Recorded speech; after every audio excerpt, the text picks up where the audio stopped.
Q mixers feature an integrated audio interface for USB streaming to and from a computer. Q is Core Audio compliant, which means no drivers are required on a Mac. It's fully plug and play. Windows ASIO drivers are available on the Allen Heath website and supported on version 1.4 of the Q firmware or higher. Patch the sources to be recorded using the Setup Output Patch USB audio menu. Up to 24 channels can be streamed to USB from Q16 and up to 32 channels from Q24. Select the sources by touching the buttons on screen and scrolling through the options. Select Q as the audio device in your DAW and patch the track inputs before recording, and you're ready to go. Audio can be returned to the mixer and patched to one or multiple input channels.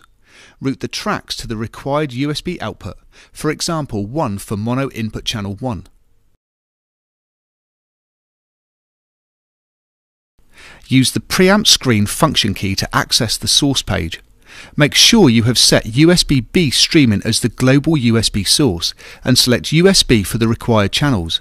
For applications such as Virtual Soundcheck, you can set all channels to USB in a matter of seconds. If you are using iTunes, QuickTime or similar for playback to the mixer, you can change the OS X default routing of the stereo output in Utilities, Audio MIDI Setup, Audio Devices. Select the Q mixer and click on Configure Speakers, then assign stereo left and right to the required USB output, for example 17 and 18 to play on ST1 on Q16.